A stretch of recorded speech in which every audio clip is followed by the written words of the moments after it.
Estava tão feliz naquela manhã de sábado que acordei antes do despertador tocar. Hoje seria o grande dia, os 15 anos da minha neta Amanda.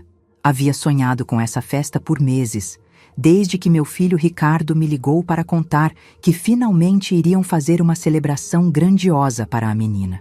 Me arrumei com tanto carinho. Coloquei o vestido rosa que comprei no shopping no mês passado. Gastei quase R$ 200 da minha aposentadoria, mas valia cada centavo. Era um vestido bonito, elegante, que me deixava com aparência mais jovem. Penteei o cabelo no salão da Dona Miriam na sexta-feira, fiz escova e luzes. Queria estar perfeita para ver minha netinha virar mocinha. O salão estava lindo quando cheguei.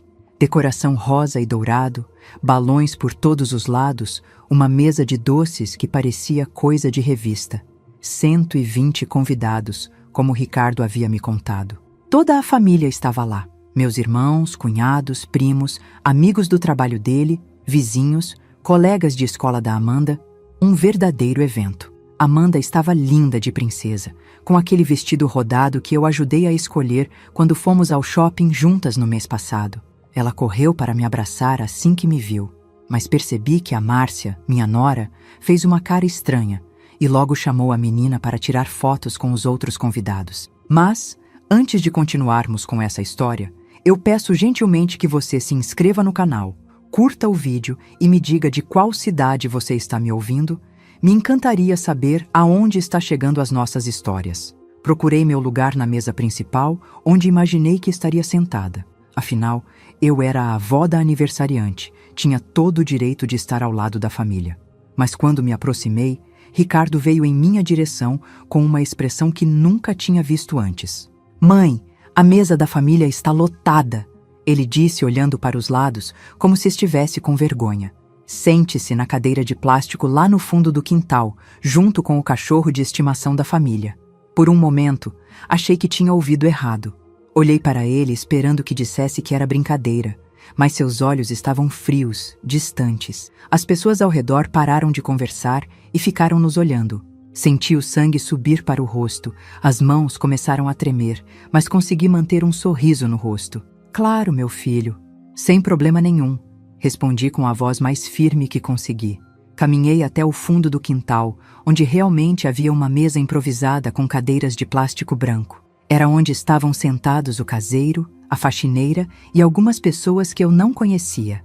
O cachorro da família, um vira-lata chamado Tobias, estava deitado embaixo da mesa roendo um osso. Sentei-me naquela cadeira dura e desconfortável, tentando processar o que havia acabado de acontecer.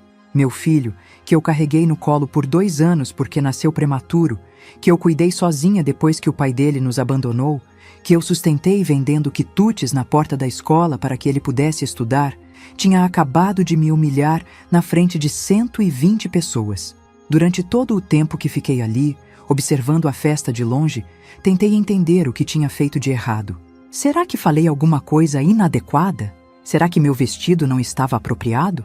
Será que eu estava atrapalhando alguma coisa? A festa seguia animada. Vi minha netinha dançando, vi Ricardo rindo com os amigos, vi Márcia posando para fotos com a família dela. Ninguém olhava na minha direção. Era como se eu fosse invisível, uma estranha que havia se intrometido numa festa que não era para mim. Foi quando lembrei. Eu havia pagado o buffet inteiro com o dinheiro da minha aposentadoria.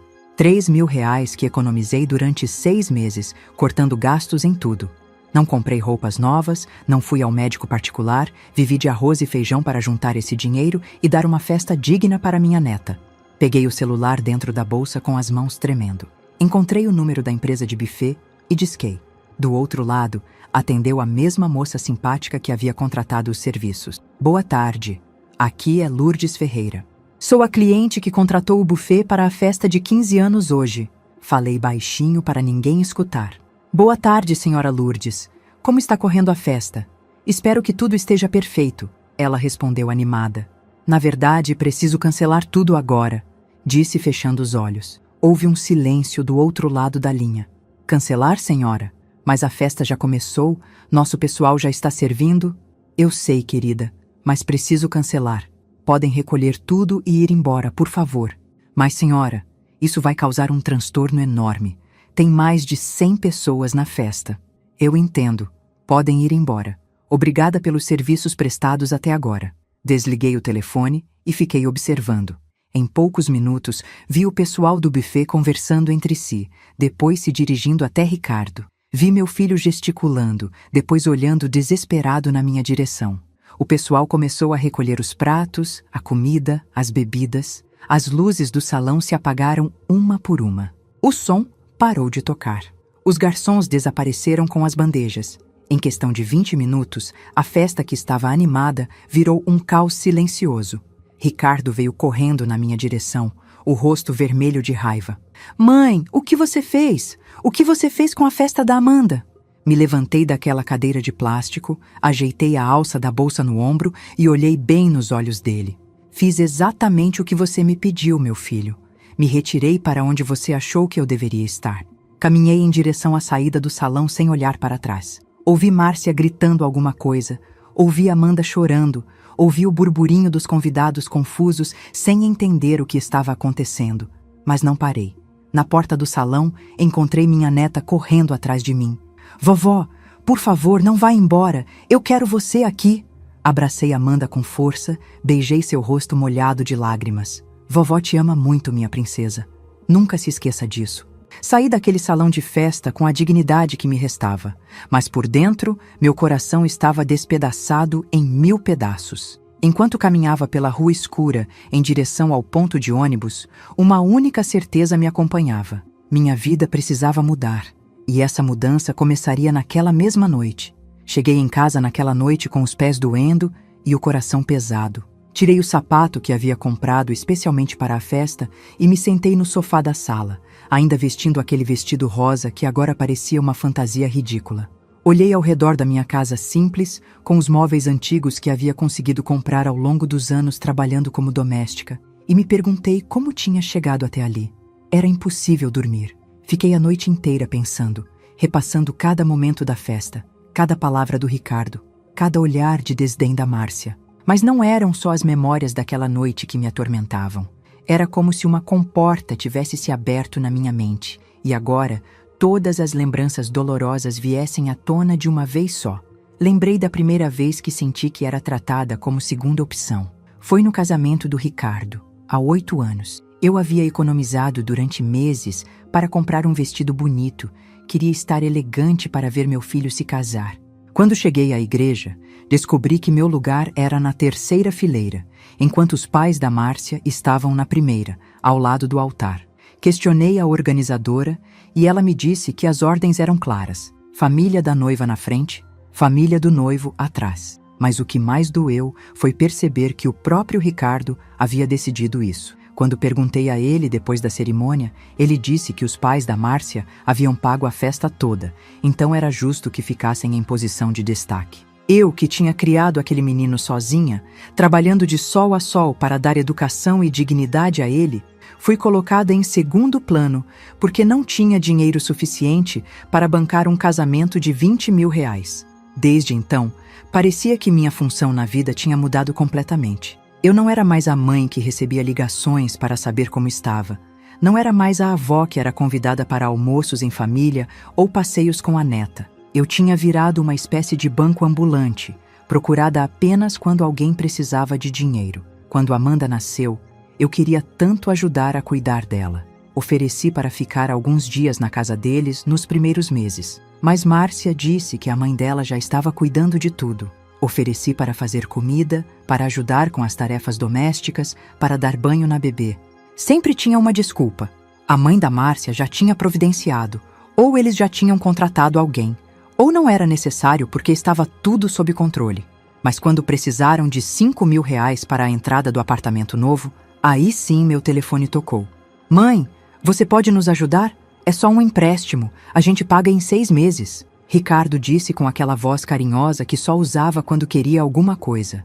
Vendi as poucas joias que tinha, inclusive a aliança de casamento que guardava há anos, e dei o dinheiro para eles. Nunca mais tocaram no assunto do pagamento. Quando a Márcia quis fazer um curso de especialização que custava 3 mil reais, o telefone tocou novamente. Mãe, você sabe que essa especialização vai ser importante para o futuro da nossa família. A Márcia vai ganhar mais. Vai ser melhor para todos nós. De novo, abri mão das minhas economias, dessa vez do dinheiro que estava guardando para reformar o telhado de casa que estava vazando. Quando quiseram comprar um carro melhor, quando a geladeira quebrou, quando precisaram pagar o dentista particular da Amanda, quando quiseram viajar para o Nordeste nas férias, sempre tinha um telefonema, sempre tinha uma emergência, sempre tinha um favor para a mãe fazer.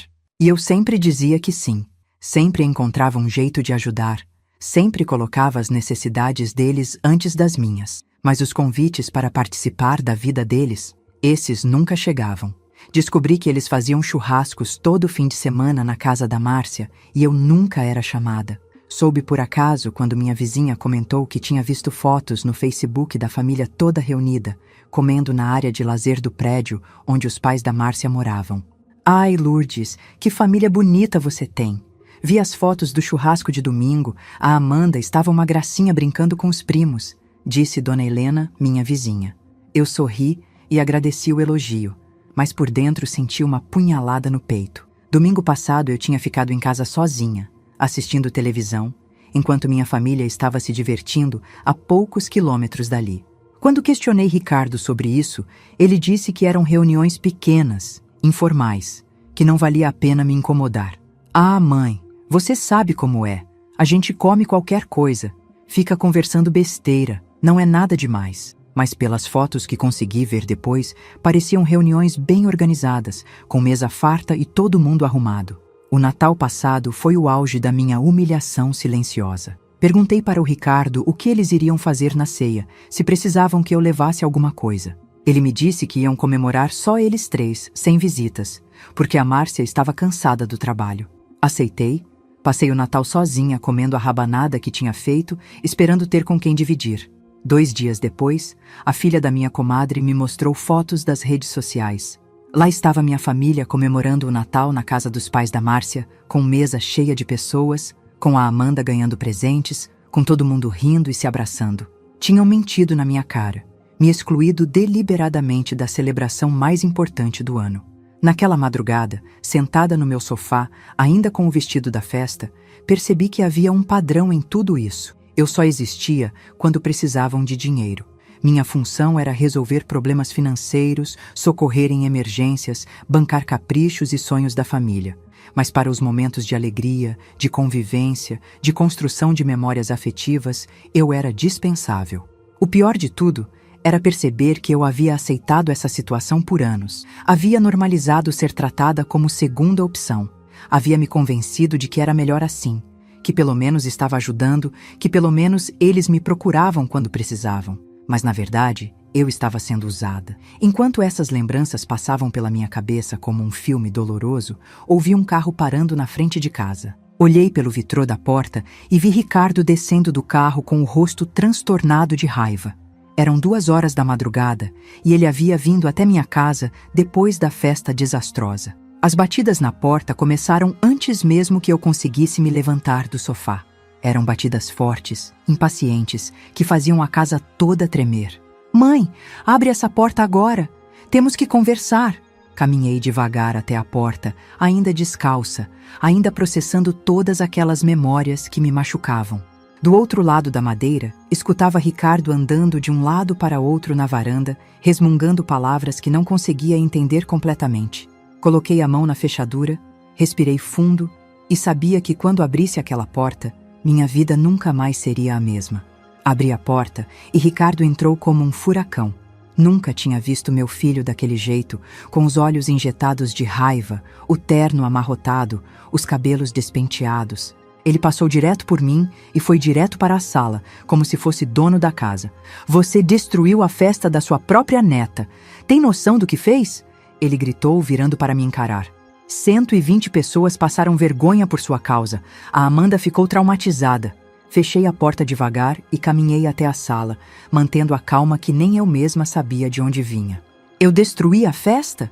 Ou foi você que destruiu quando me mandou sentar no fundo do quintal com o cachorro?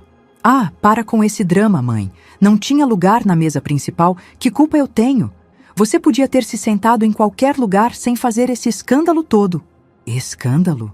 Repeti, sentindo uma coisa estranha crescendo no meu peito. O escândalo foi você me humilhar na frente de toda aquela gente. O escândalo foi eu descobrir que meu lugar na vida do meu próprio filho é ao lado do cachorro da família. Ricardo passou a mão pelo cabelo e começou a andar de um lado para outro na minha sala pequena. Mãe, você está exagerando. Eu só estava tentando organizar as coisas da melhor forma possível. A Márcia tinha planejado tudo nos mínimos detalhes. Eu não podia chegar e mudar tudo na última hora. A Márcia planejou. Repeti devagar. E onde eu estava nesses planos da Márcia? Você estava incluída, claro que estava. Só não estava na mesa principal porque não cabiam mais pessoas. Sentei no meu sofá e olhei para aquele homem de 32 anos que estava na minha frente, gesticulando e gritando. Por mais que doesse admitir, eu estava vendo um estranho. Ricardo, senta aqui comigo. Vamos conversar direito. Ele continuou andando pela sala. Conversar o quê, mãe? Você estragou a festa mais importante da vida da Amanda. Gastamos uma fortuna naquela festa. Uma fortuna do meu dinheiro, falei baixinho, mas ele ouviu. Seu dinheiro? Ele parou de andar e me olhou com uma expressão que me gelou. Que seu dinheiro? Você deu uma contribuição, mãe, uma ajuda. A festa custou muito mais do que isso.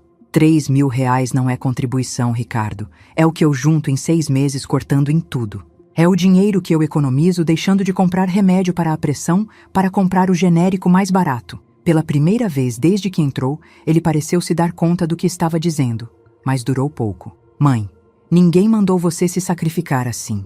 Se não tinha condições de ajudar, era só ter falado. E deixar minha neta sem festa. Deixar você passar vergonha na frente dos amigos porque a mãe é pobre? Olha só como você fala. Ninguém mandou você pensar assim. Foi nesse momento que eu percebi. Ricardo realmente achava que estava certo. Ele realmente não via nada de errado no jeito como me tratava.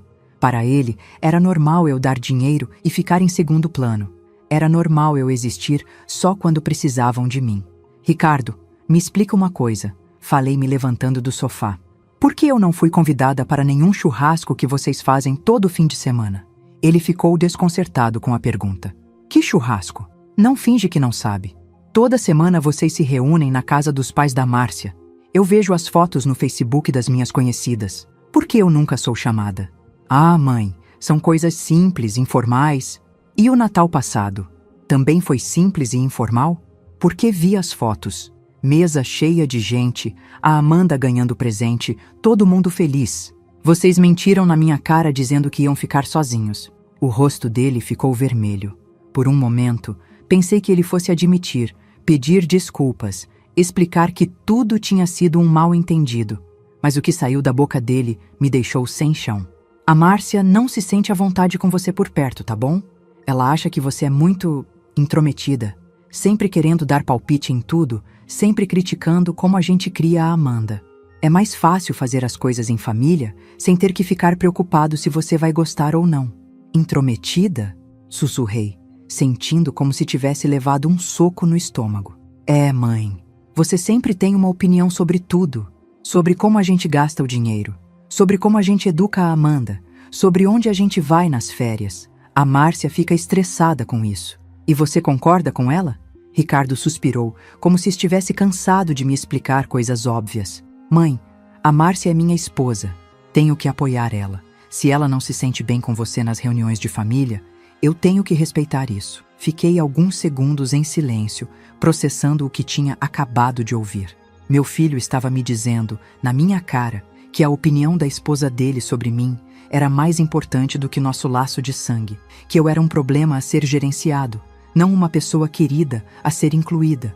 Então eu só sirvo mesmo quando vocês precisam de dinheiro. Falei, mais para mim mesma do que para ele. Não é assim, mãe. Você está distorcendo tudo. Estou? Então me fala, Ricardo. Quando foi a última vez que você me ligou só para saber como eu estava? Quando foi a última vez que me chamou para almoçar, para passear com a Amanda, para assistir um filme? Quando foi a última vez que você veio aqui em casa sem precisar de nada? Ele ficou quieto, claramente tentando lembrar. E a expressão do rosto dele me disse tudo o que eu precisava saber. Exato, murmurei. Você não consegue lembrar porque isso nunca aconteceu. O telefone da sala tocou nesse momento, cortando nossa conversa. Era quase 3 horas da manhã e atender telefone nesse horário nunca era boa coisa. Fui até o aparelho e atendi. Alô? Vovó? Era a voz da Amanda, chorosa, sussurrando. Vovó, você está bem? Olhei para Ricardo, que tinha ficado tenso ao perceber quem estava ligando. Oi, meu amor. Estou sim. Você deveria estar dormindo. Vovó, eu quero te pedir desculpa pela festa. Eu não sabia que iam fazer isso com você.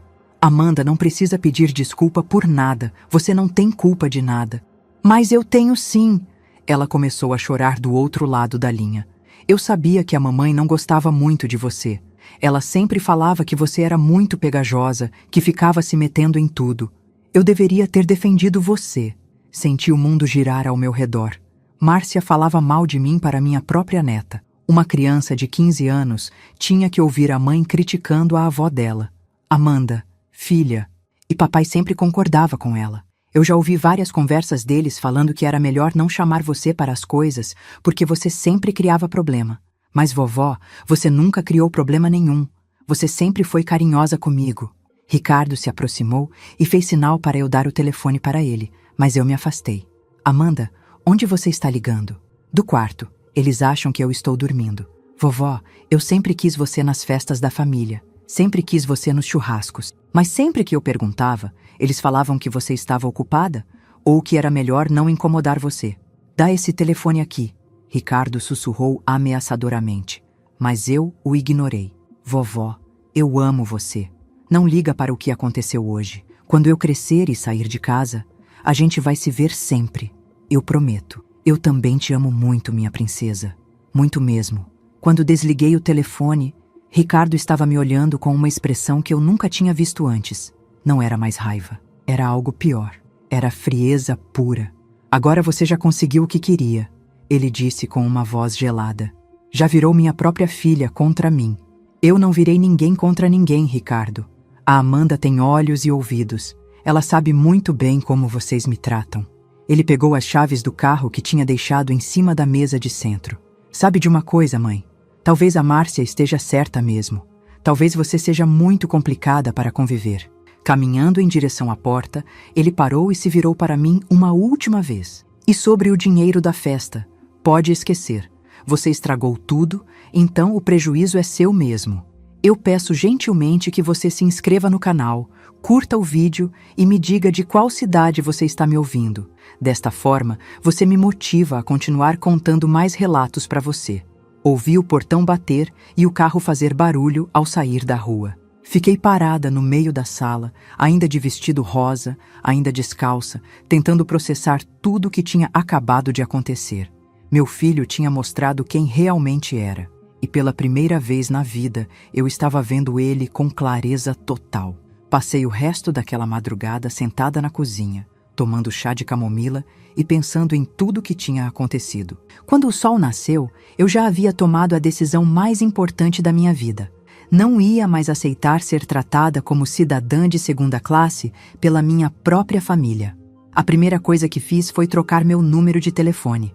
Fui até a operadora logo que abriu, na segunda-feira de manhã, e pedi uma linha nova.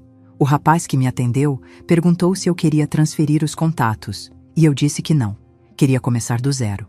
Mas, senhora, os contatos da família, dos amigos... Ele insistiu, tentando ser prestativo. Não, filho.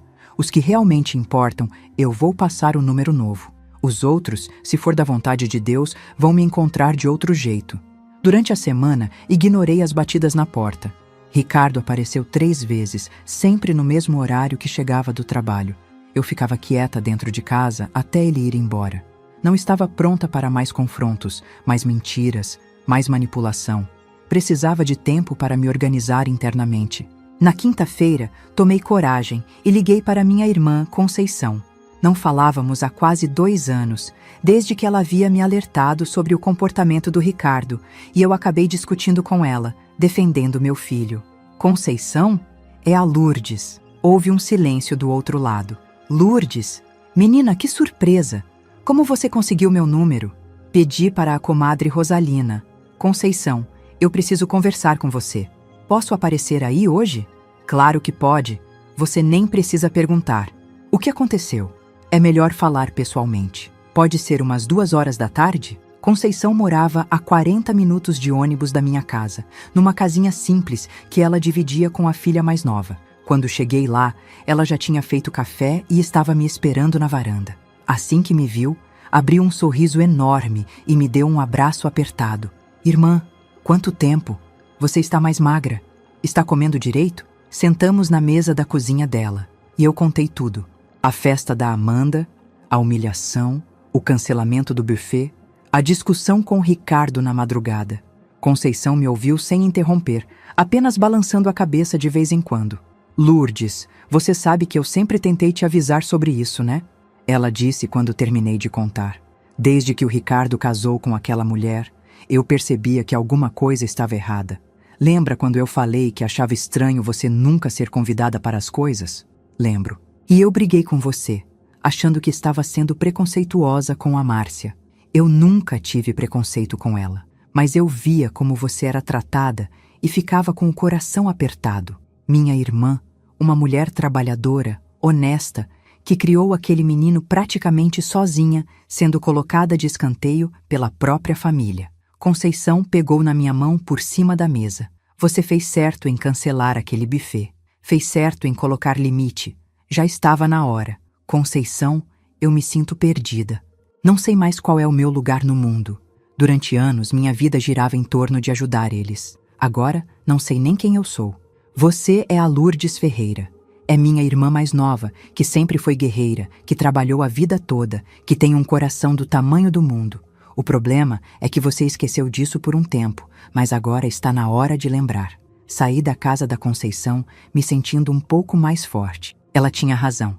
Eu havia perdido minha identidade ao longo dos anos, tentando ser útil para uma família que só me via como um banco particular.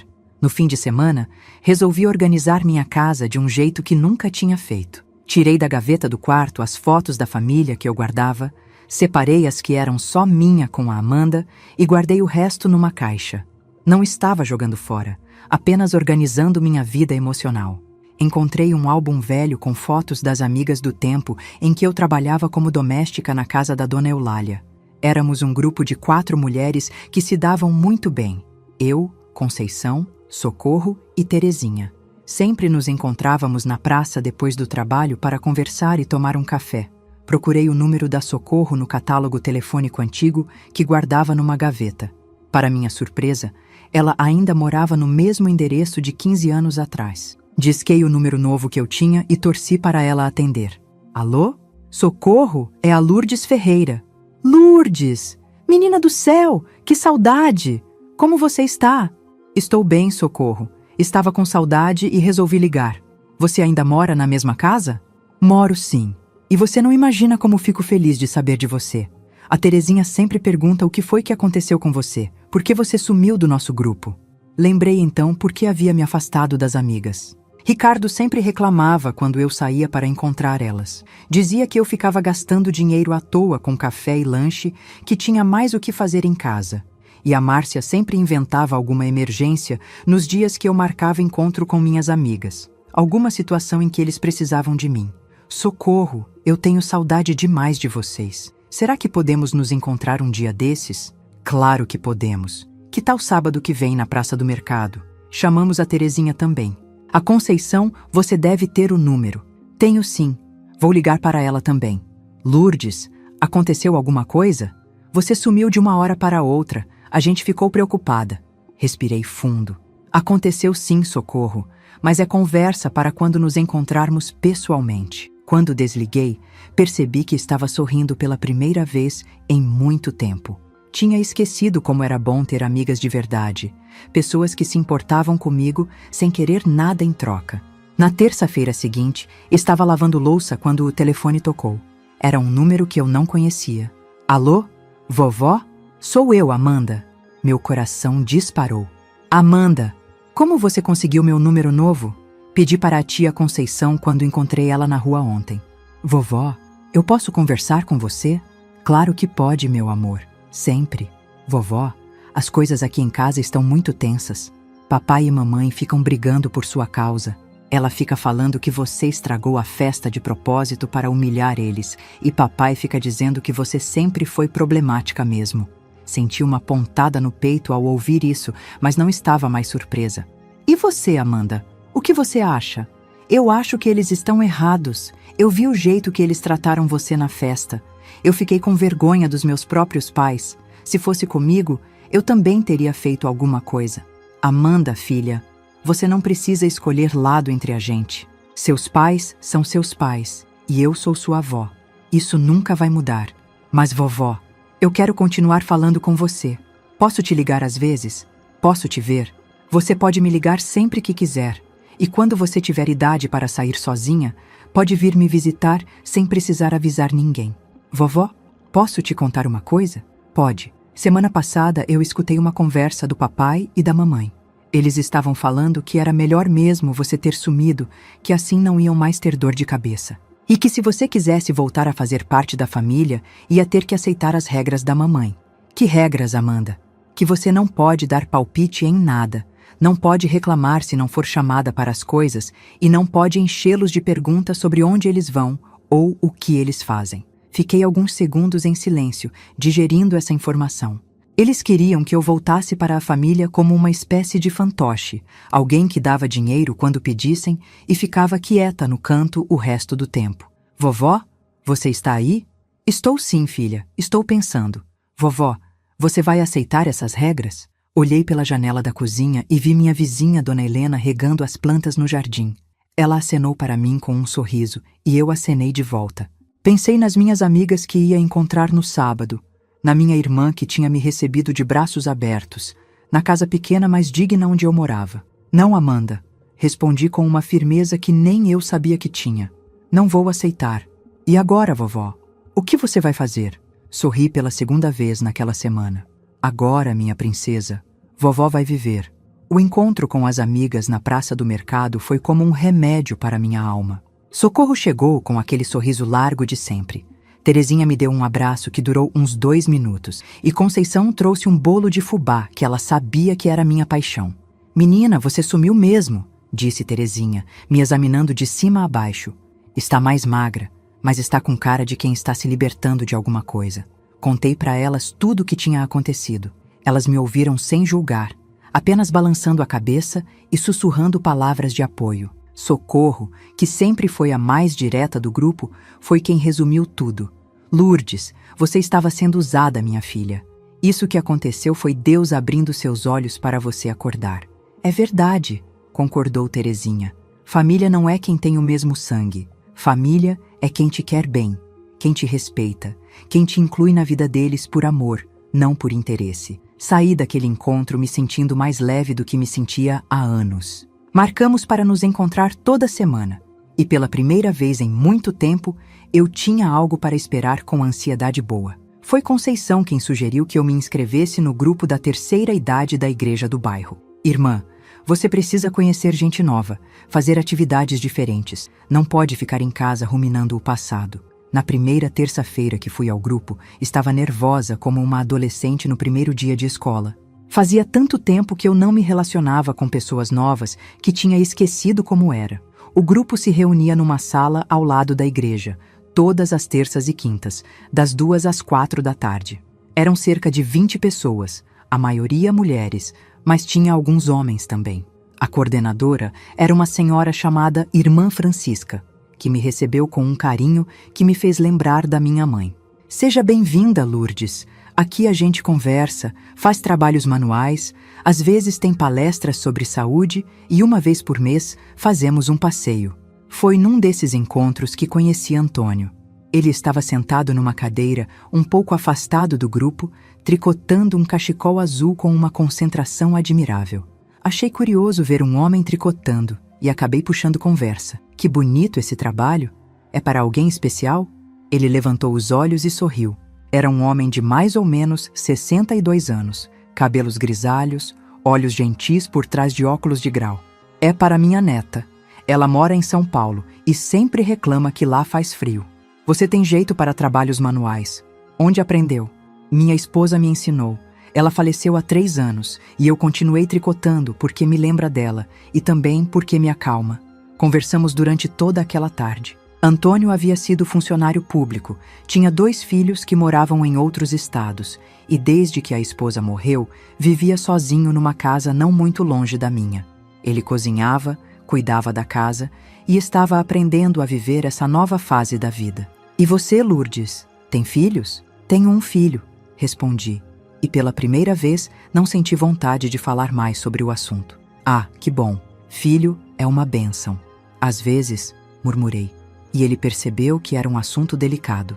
Antônio não insistiu, não fez perguntas, não tentou dar conselhos, apenas sorriu e voltou a tricotar. Gostei disso nele desde o primeiro momento. Ele respeitava os limites das pessoas. Nas semanas seguintes, começamos a conversar mais. Ele sempre chegava uns 15 minutos antes do horário, e eu comecei a fazer a mesma coisa para podermos conversar um pouco antes das atividades começarem.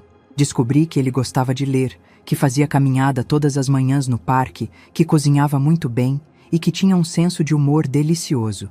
Um dia, ele me convidou para tomar um café na padaria depois do encontro do grupo. Aceitei, meio sem jeito, porque fazia tanto tempo que não saía com um homem que tinha até esquecido como era. Lourdes, posso fazer uma pergunta sem ser indiscreto?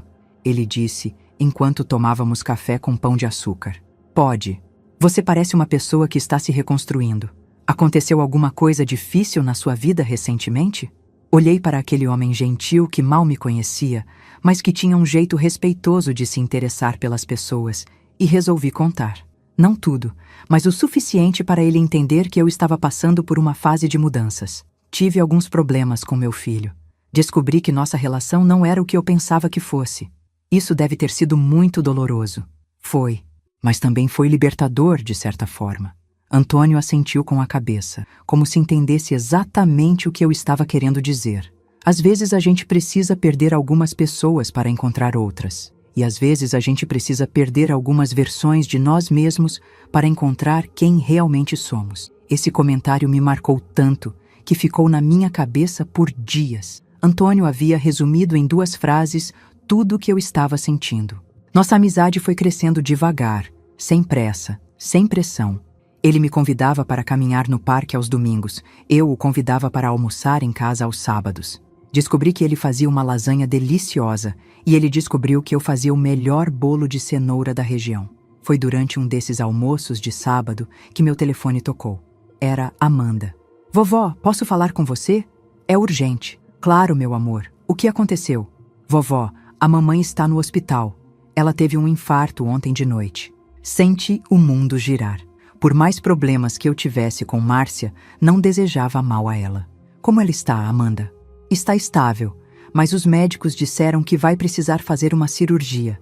E vovó, papai quer falar com você. Meu coração disparou. Amanda, eu não sei se... Vovó, ele está desesperado. A cirurgia custa R$ 15.000 e o plano de saúde não cobre tudo. Ele está pedindo ajuda para todo mundo. Olhei para Antônio, que havia percebido que era uma ligação importante e estava me observando com preocupação. Amanda, onde você está agora? Estou no hospital com papai. Vovó, você pode vir aqui? Posso sim, filha, mas vou sozinha para falar com você.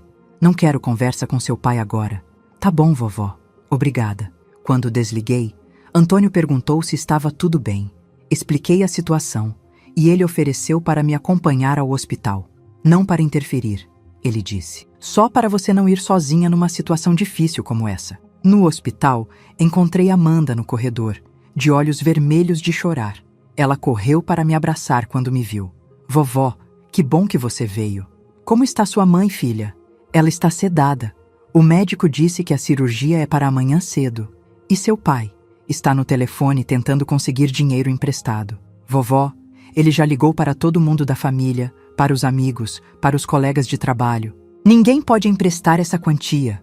Ficamos conversando por alguns minutos quando Ricardo apareceu no corredor. Quando me viu, parou de andar e ficou me olhando de longe. Percebi que ele estava diferente, mais magro, com olheiras, roupas amarrotadas. Amanda, vai lá ficar com sua mãe um pouco. Preciso falar com seu pai. Ela obedeceu e Ricardo se aproximou devagar, como se estivesse com medo de mim. Mãe, como você está, Ricardo? Mal, mãe. Muito mal.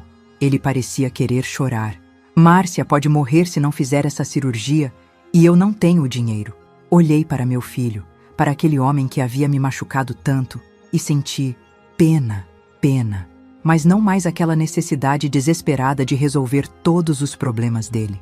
Ricardo, eu posso ajudar a Amanda com o que ela precisar, mas com você e com Márcia, não posso mais. Mãe, pelo amor de Deus, é vida ou morte.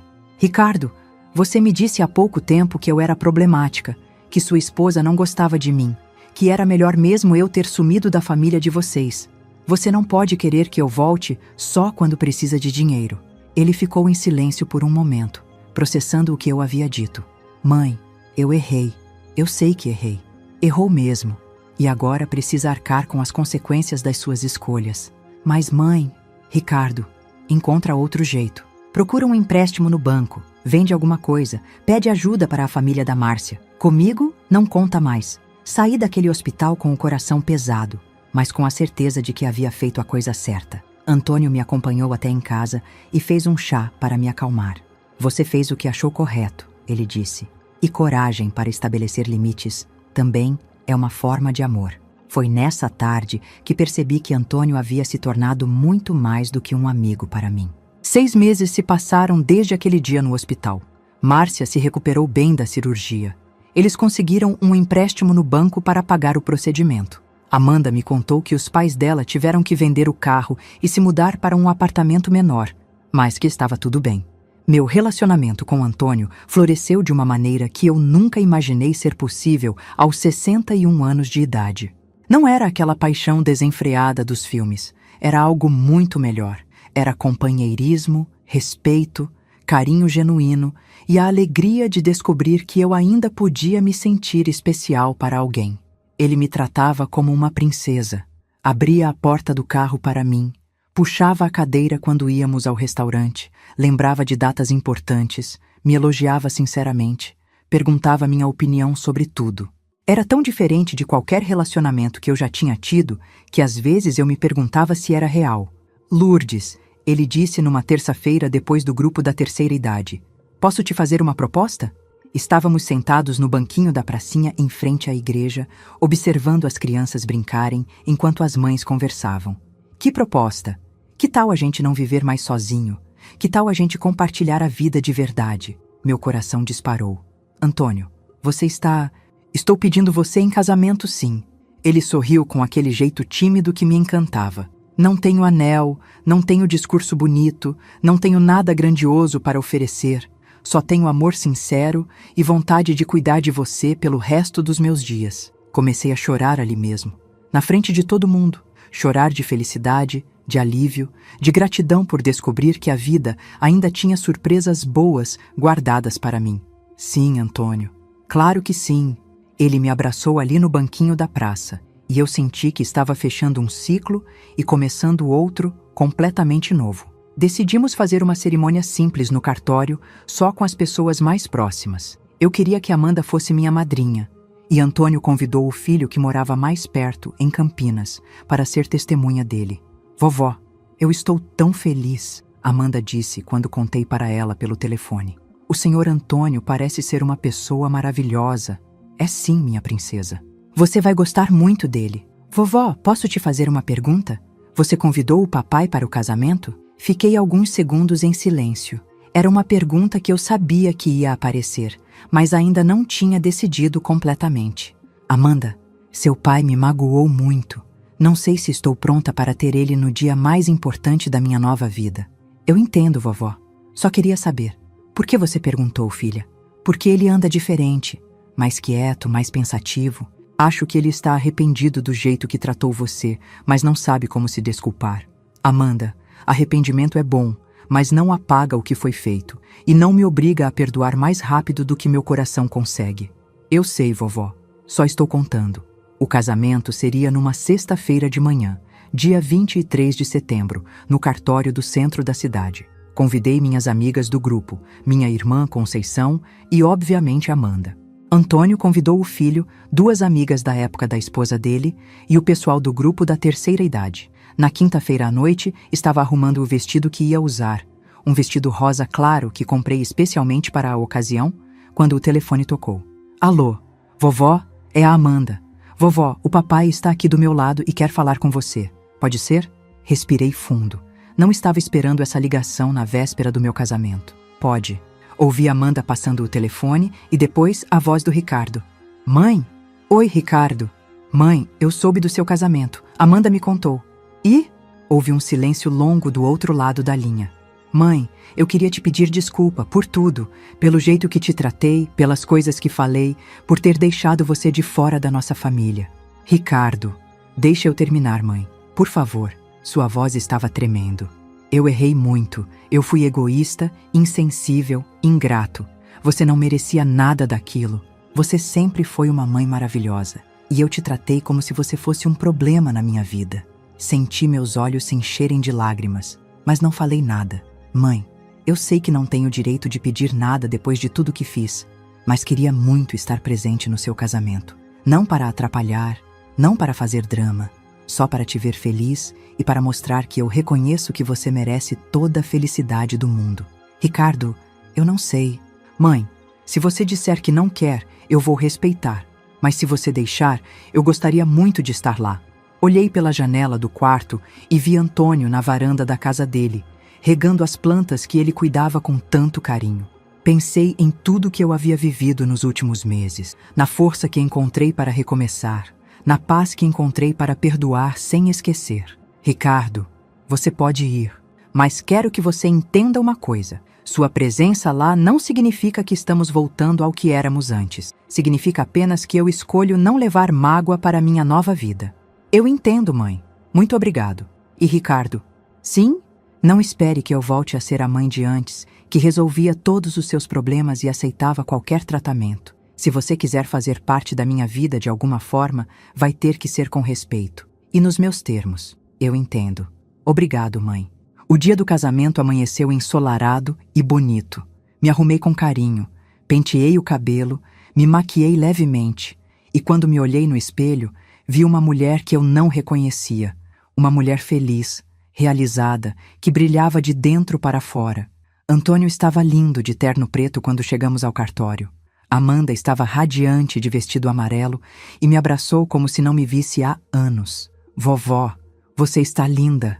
As amigas chegaram todas juntas, com um buquê de flores e sorrisos enormes. Conceição chorava de emoção desde que pisou no cartório.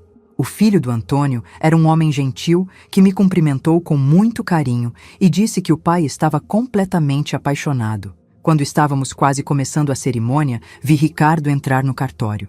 Ele estava de terno, cabelo bem cortado e carregava um pequeno buquê de rosas brancas. Nossos olhos se encontraram. E ele me deu um sorriso tímido e respeitoso. Acenou para Amanda, cumprimentou Antônio educadamente e se sentou discretamente numa cadeira do fundo.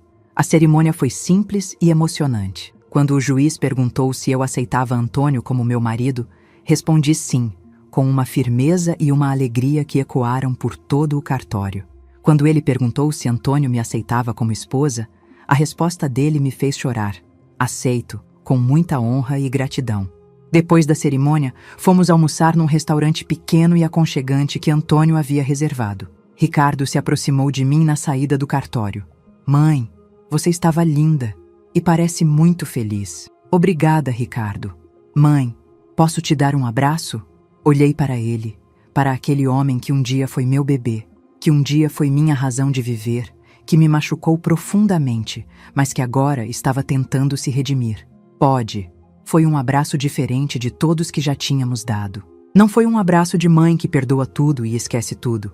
Foi um abraço de duas pessoas que se machucaram, mas que escolhiam tentar reconstruir alguma coisa nova sobre os escombros do que foi destruído. Ricardo, se você quiser fazer parte da minha nova vida, vai ser bem-vindo.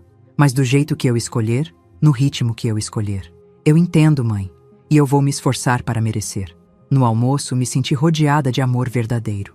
Antônio segurava minha mão por baixo da mesa. Amanda contava histórias engraçadas da escola.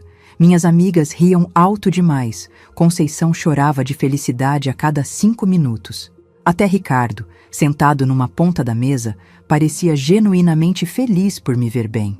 Quando chegamos em casa, nossa casa, porque Antônio havia se mudado para a minha casa na semana anterior, Ele me fez sentar no sofá e trouxe um chá de camomila. Como você está se sentindo, Sr. Antônio? Ele perguntou com um sorriso maroto. Estou me sentindo viva, respondi. Pela primeira vez em anos, estou me sentindo completamente viva. Naquela noite, deitada ao lado do meu marido, olhando pela janela as estrelas que brilhavam no céu, pensei em tudo o que havia acontecido desde aquela festa da Amanda, há quase um ano. Pensei na humilhação, na dor, na sensação de não ter lugar no mundo. Mas também pensei na coragem que encontrei para mudar, na força que descobri para estabelecer limites, na capacidade que ainda tinha de amar e ser amada. Pensei na Amanda, que agora me visitava toda semana. Pensei nas minhas amigas, que me receberam de volta de braços abertos. Pensei na Conceição, que nunca deixou de torcer por mim. E pensei no Ricardo, que teria que provar com ações que havia mudado realmente, mas que eu estava disposta a dar uma chance cuidadosa, com limites bem definidos, mas ainda assim uma chance. Aos 61 anos, eu tinha descoberto que nunca é tarde para recomeçar. Nunca é tarde para escolher quem queremos ser, com quem queremos conviver, como queremos ser tratadas. Havia aprendido que família não é só sangue. Família é escolha, é respeito, é amor que inclui em vez de excluir. E eu havia escolhido minha nova família com muito cuidado. Adormeci naquela noite, sendo exatamente quem eu queria ser. Lourdes Ferreira, mulher digna, respeitada, amada e completamente livre. Muito obrigado de coração por você me ouvir até aqui. Quero te convidar a fazer parte da nossa família e acompanhar as próximas histórias. Inscreva-se no canal, curta o vídeo e me diga de qual cidade você está me ouvindo.